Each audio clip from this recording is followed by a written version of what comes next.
आप देख रहे हैं न्यूज 7 हिंदी, राष्ट्र प्रथम। अब खबरें बिहार से। बिहार सरकार के मंत्री श्रवण कुमार ने कहा कि पार्टी कार्यकर्ताओं और नेताओं की लंबे समय से मांग थी कि निशांत कुमार सक्रिय राजनीति में आए। इसी के तहत उन्हें पार्टी में शामिल किया गया और अब वह पार्टी के साथ साथ सरकार में भी बेहतर काम कर रहे हैं। वहीं भरत तिवारी के कथित फर्जी एनकाउंटर मामले पर उन्होंने कहा कि घटना दुखद है और इसकी सच्चाई सामने लाने के लिए बिहार सरकार ने न्यायिक जांच के आदेश दिए हैं। आपको कोई शक है?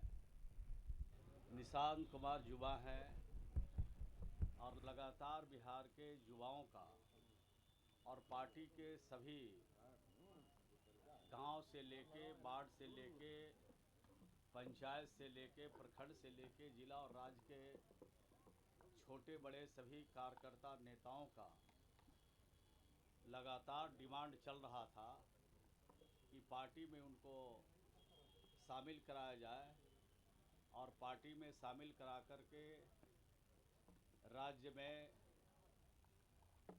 काम करने का मौका दिया जाए। तो पार्टी के नेतृत्व, शीर्ष नेतृत्व ने तय किया कि इस निशांत कुमार जी को पार्टी में शामिल कराया जाए और शामिल कराया गया और आज वो काम कर रहे हैं। सिर्फ पार्टी का काम नहीं कर रहे हैं बल्कि सरकार में भी स्वास्थ्य मंत्री के रूप में काम कर रहे हैं और बेहतर परफॉर्मेंस भी दे भी रहे हैं। सर, अब तो सरवन जी पार्टी की कमान निशांत के हाथ में ही होने वाली है। कमान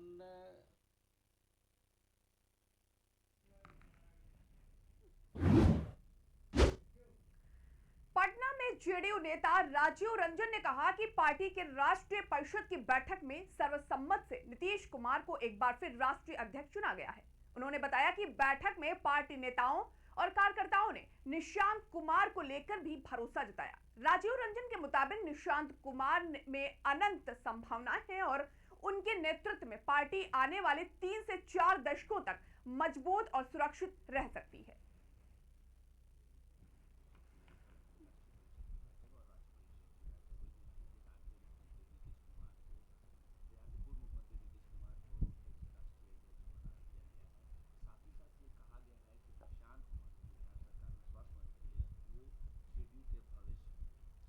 देखिए, सबसे पहले कल उनके निर्वाचन का अनुमोदन हुआ है। निर्वाचन तो 24 मार्च को हो चुका था।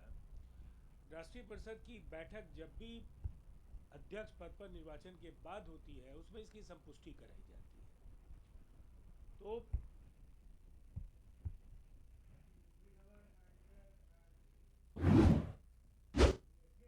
अब बढ़ते हैं अगली खबर की ओर, जहां आरजेडी सांसद मनोज झा ने शिवसेना यूबीटी के सांसदों के शिंदे गुट में जाने की अटकलों पर तीखी प्रतिक्रिया दी है। उन्होंने कहा कि जिन सांसदों ने एक पार्टी और उसके चुनाव चिन्ह पर चुनाव जीता, उनके दल बदल को सिर्फ बगावत नहीं कहा जा सकता। मनोज झा ने इसे लोकतंत्र का संकट बताते हुए कहा कि यह केवल उद्धव ठाकरे के साथ नहीं बल्कि उन मतदाताओं के साथ भी धोखा है जिन्होंने उन्हें एक विकल्प के तौर पर चुनकर सदन भेजा था। नहीं, इनको बागी कैसे कहते हैं? किसके सिंबल पे लड़े थे? शिवसेना यूबीटी। तो कायदे से तो उस सिंबल का सम्मान करिए। और जाहिर तौर पर मैं इसे बार बार कह रहा हूं कि मैं शिवसेना का या तृणमूल का या किसी और पार्टी में जब ये इंजीनियरिंग की जाती है ना, तो ये उनका संकट नहीं है, ये हमारे लोकतंत्र का संकट है। और ये धोखा किसके साथ है जानते हैं? ठाकरे जी, उद्धव ठाकरे जी के साथ नहीं है, इलेक्टोरेट के साथ धोखा है, जिन्होंने चुनाव किया और विकल्प देख करके इनको वोट किया। क्या उस विकल्प के साथ अन्याय नहीं कर रहे हैं? मतलब बाकी आप पर दबाव है, भय है, प्रलोभन है, वो अपनी जगह, लेकिन आपने अपने लोगों को जिन्होंने आपको चुना उनके साथ धोखाधड़ी की। सर, क्या लगता है कि ये जो लगातार सांसदों की टूट हो रही है, ये मिशन का एक मुख्य कारण हो सकता है? देखिए, मेरा सिर्फ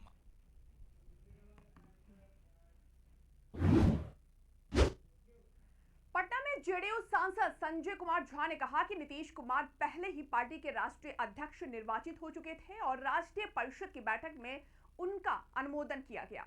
उन्होंने कहा कि निशांत कुमार ही आगे चलकर पार्टी का नेतृत्व करेंगे और वही जेडीयू का भविष्य है। वहीं आपदा राहत को लेकर उन्होंने कहा कि मुख्यमंत्री सम्राट चौधरी आज डीबीटी के जरिए राहत राशि जारी करेंगे और सरकार हर आपदा के समय त्वरित सहायता पहुंचाने के लिए प्रतिबद्ध है। नीतीश कुमार जी कल के बैठक में राष्ट्रीय अध्यक्ष तो ऑलरेडी वो निर्वाचित हो चुके थे। कल राष्ट्रीय काउंसिल में उसको इंडोर्स किया गया, तो ये था। और दूसरा, निशांत जो पार्टी में आया है और बिहार सरकार में मंत्री, वही आगे पार्टी को लीड करे, वही फ्यूचर है इस पार्टी और इस हिसाब से काम कर रहे हैं। अभी सरकार में काम कर रहे हैं और आगे संगठन में भी समय दें। सर, किसानों का जो नुकसान हुआ है ओला से और सरकार 200 करोड़ रुपया डीबीटी के माध्यम से उनके खाते में आज ही सम्राट चौधरी जी, आदरणीय मुख्यमंत्री, डीबीटी के माध्यम से जो आपदा का पूरा एक पैटर्न बना हुआ एनडीए सरकार में नीतीश कुमार जी जब आए थे, अब पूरा आपदा का एक सिस्टम बन गया कि जब भी कोई घटना हो तो उसको पैसा, आपदा का मतलब है तुरंत।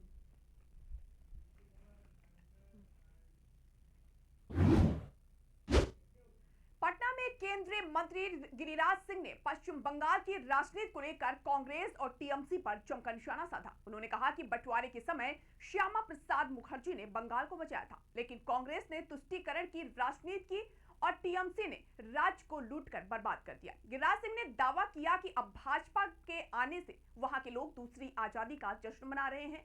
वहीं टीएमसी के बैंक खाते फ्रीज होने की खबरों पर उन्होंने कहा कि ममता बनर्जी के नेतृत्व में हुई कथित लूट का अब पर्दाफाश हो रहा है।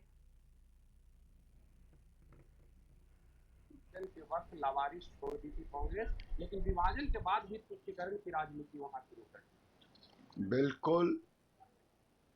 एक तो बंटवारे के समय श्यामा प्रसाद मुखर्जी ने बंगाल को बचा लिया, लेकिन कांग्रेस सत्ता में आने के बाद सचमुच में जो 46 का घाव था, जिसमें हिंदुओं पे प्रहार हुआ था, हिंदुओं का कत्लेआम हुआ था डायरेक्ट एक्शन डे के नाम पर, उसमें कांग्रेस तुष्टीकरण की राजनीति की और पूरा का पूरा एकदम छोड़ दिया बंगाल को राम भरोसे, और करते करते अंत में टीएमसी ने तो लूट करके खत्म ही कर दिया था।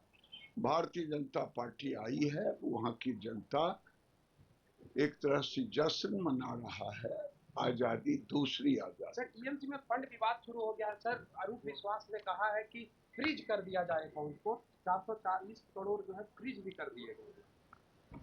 देखिए, टीएमसी, ममता बनर्जी जो चप्पल और साड़ी HERO हीरो।